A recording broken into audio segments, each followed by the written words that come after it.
What a world, D-Dragon coming in with the what BT14 Red Hybrid. Coming in with the sauce, and let me tell you, I mean, Red Hybrid don't sleep. It don't take no days off.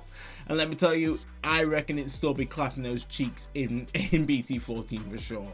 So in this video, go over the ratios, tech, and all that good stuff, especially with the new BT14 cards that we do have accessible.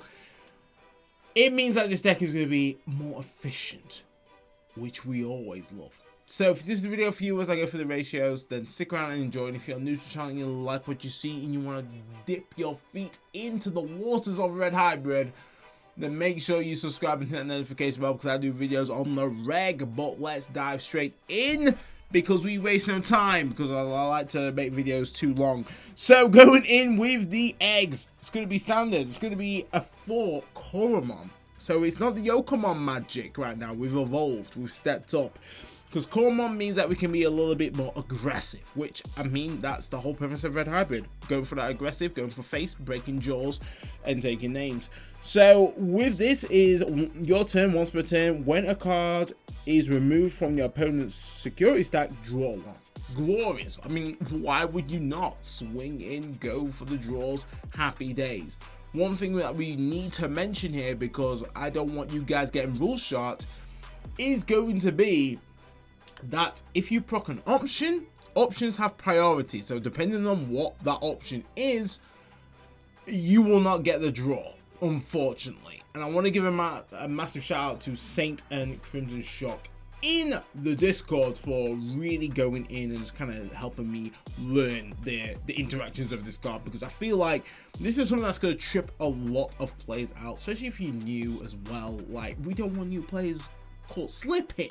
I'd rather be educating them to ensure that, you know, you're either going to get the draw or you're not getting the draw as standard. So we do run the 4 Koromon eggs, and that's all you need. So going on to then the rookies. Rookies, you're probably thinking, okay, what this guy's cooking. So we're going in with the BT7 Flamemon Dripping, because I mean, it's got to be done. So on plays handy, 4 card dig, able to get a Takuya or a Red Hybrid from the reveal, which is always great. But the main thing that you want to be doing here is making sure that his brother is in your raising, because the on deletion is just so handy for you to kind of get set up if you can evo into a champion and obviously pass that turn, which is always the source.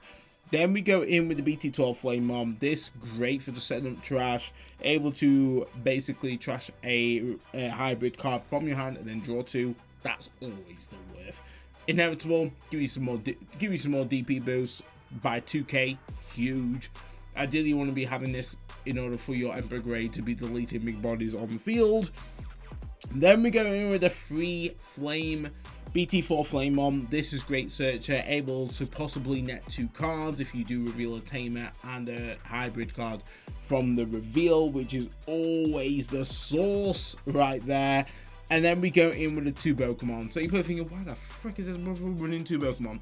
This is player psychology right now. I tell you, you do not want to leave this boy out on field. It is a menace, and enabling us to evo for free on top of a Tamer card is huge, especially in this deck. If you evo into, for example, BT7 Takuya with a BT12 Burning Grey, that means I can get additional security checks. I meet the threshold of 10k, and then if I slap down a Fire Rocket, wow, Digidread, you are way off the mark. Atomic Inferno, there we go, we're back on track. Then effectively we are getting additional security check, meaning that we're swinging for free checks. The amount of early pressure you can get by leaving this menace on the field is awful. So that's the reason why we still run 2 of that, revealing top 5 and able to get a Tamer and a hybrid from the reveal is also the absolute worth right there. So that concludes for the rookies. We do run a solid 12, and then we also run a solid 12 in regards to the champions. Champions are the ones that are going to be putting in the legwork. I tell you, fancy footwork, they be doing damage. So going on with the 4 BT7 Burning Grey, this is going to be a source of removal for those floodgates or any form of rookies, which actually is quite massive, especially in this format. There's a lot of go wide decks, so I feel like Burning Grey is definitely a solid 4 for sure. Then we go in with the BT12 Burning Grey, absolutely great, just to kind of evo on top of any Takuya, because it easily enables you to meet the actual threshold of 10k to essentially trigger the effect of the Takuya Inheritables, which is either security tap +1 or gain 2 memory if a security card is procced from the opponent. So really solid right there. Like I say, the same ruling applies when using Koromon. If it is an option does have priority, so obviously be careful of that. And then we do run the 4 BT12 the Digimon. This, once again, fantastic in terms of just getting that in raising, getting that. If your boy is out on the field, blam, slap that down. It means that if they delete it, then you can either, depending on obviously inheritables, if you have the BT7 Flamemon, you can play a Tamer, and then you can also play a Flamemon suspended on top of that, and get that on plays. Worth, absolute worth. Really strong card right here. Looking forward to the alternate art. Gonna be collecting that bad boy for real, for real. Come to me. So there we go for the actual champions. 12 solid.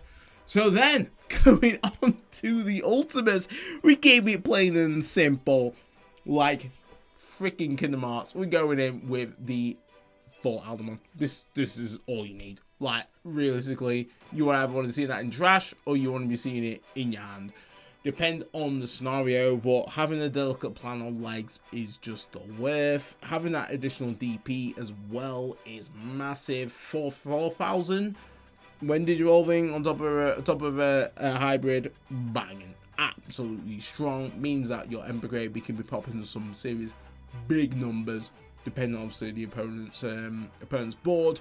On top of that, because now we're entering that format where, you know, Greymon the card game is going to be happening, we want to be making sure that we can actually hit those thresholds in order to try and attempt to delete it, being the thing. But you obviously, we've got to think about that. They've got to have inheritables that's going to protect them from deletion, which is very annoying. And they've also got blocker as well. But, you know, we do have Atomic Inferno, which can put in that work, which is glorious. So obviously we do want to be running that there for really just kind of bottleneck your bridge towards kind of getting to your top end. But I think top end we are pretty fine, because we do have the BT7 Takuya that can obviously trigger the warp, which is very handy and can really add a lot of aggression and put the opponent in a pretty awkward predicament. But going on to the Megas, so Megas, clean. We just keep it like that, nothing special. 4 Ember Grey, BT12, and then your Omnimon for game right there. So Emperor Greymon is so powerful, really good, and I like the direction that they've gone with this deck. Is that when you get to the top end, you know, it has some form of deletion. If you either on top of a Takuya, it goes based on the DP of what Emperor Greymon is, or anything lower. But if you evo in the back, then on top of basically a red hybrid, then you can only delete a 6k DP or less, which is a little bit unfortunate. So ideally, when you are running with the Ember Grey, make sure you either on top of a Tamer, so to get the maximum value, which is what you want to be going for. But having an innate security tap +1 is always the worth. Then if you manage to top deck an Atomic Inferno, this boy is just checking for freaking days. On top of that, if you do have the Aldemon BT7, no security effects are triggering, so most likely you're just literally ending the opponent at that point, and that's when Omnimon kind of comes in with that nice little clean finisher.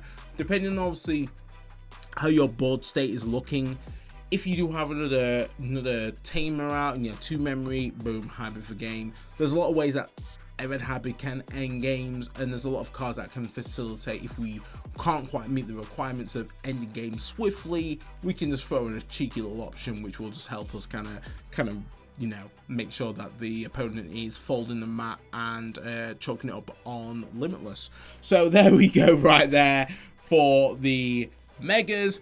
5, simple and clean. So then going on to the Tamers. Tamers, I mean, say less. Blam and blam. That's all you need for the Tamers. Going in with a Takuya standard, which is obviously going to be your Takuya BT7 and your Takuya BT12. So both have different applications and just really handy. The fact that we've obviously got a Takuya that is a memory setter BT12, it just works really well with this deck, because even if you get to a point where, you know, you're Evo and raising, you've gone into a flame on BT7 and you throw a Takuya out BT12 and, you know, you've given 4. I mean, no one wants to give them 4, but just having a memory setter out in this deck and also as an inevitable is huge. Really huge. So don't feel bad for just, you know, throwing this down if you have to, because you can gain the worth of its inevitable if you are over 10k. When you proc when you basically swing into the opponent's security, whatever card's obviously checked, you gain then 2 memory. Once again, I'm going to say it again. If it's an option, options take priority. So depending on if you manage to get popped by the option, then you will not gain the 2 memory, which is very important right there, which I've learned. So definitely interesting interaction, but this is a very solid Tamer. This right here is your comeback card, can really facilitate games, and these two in tandem work fantastically, ensuring that when you do warp into your BT12 Ember Grey, you keep turn, which is great, and also be able to remove a Pesca blocker or anything. So once again, solid. This is your main aggressor card. If you even evo into BT12 Burning Grey, it means that you can obviously get that additional security attack, and also gain that obviously that 2k DP. Huge. So that concludes for the Tamers. There's some ones you need, unless Bandai decides to print more, which I'll be more than happy. So going on to the options, the last point of call, which option wise, we've made a few tweaks, obviously combat the meta. 2 Grav Crush, a standard, huge.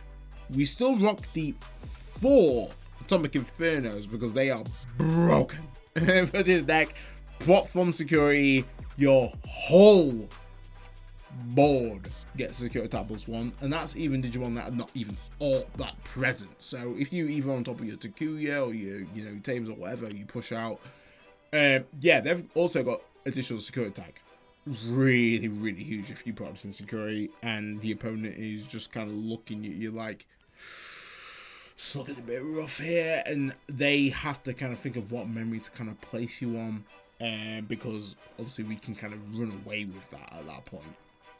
And then we run the 2 Crimson Blaze, because there's a lot of go wide decks, but we say no, like Amy Winehouse. We like, nah, chief, we ain't got time for that. So Crimson Blaze is going to be helpful versus a multitude of decks that go wide. Bloom is predicted to be one of the best decks in the format just because of the support it's got. Obviously got Feralugumon, which also goes wide. We've got Kabandramon, goes wide. We just go Crimson Blaze, flame on, baby, and that's how we deal with that. And we can really stop a lot of turns because effectively no cards can be played by card effects. That can honestly just stop Feralugumon popping off, which enables us to then just pop off. At that point, Feralugumon needs bodies out on the field to do what it needs to do. And we have a Crimson Blaze cheekily that we can use to prevent that from happening, whilst us still being pretty aggressive, especially if we have BT12 Takuya out chilling. We're going to be at 3 memory. So, you know, your move, chief.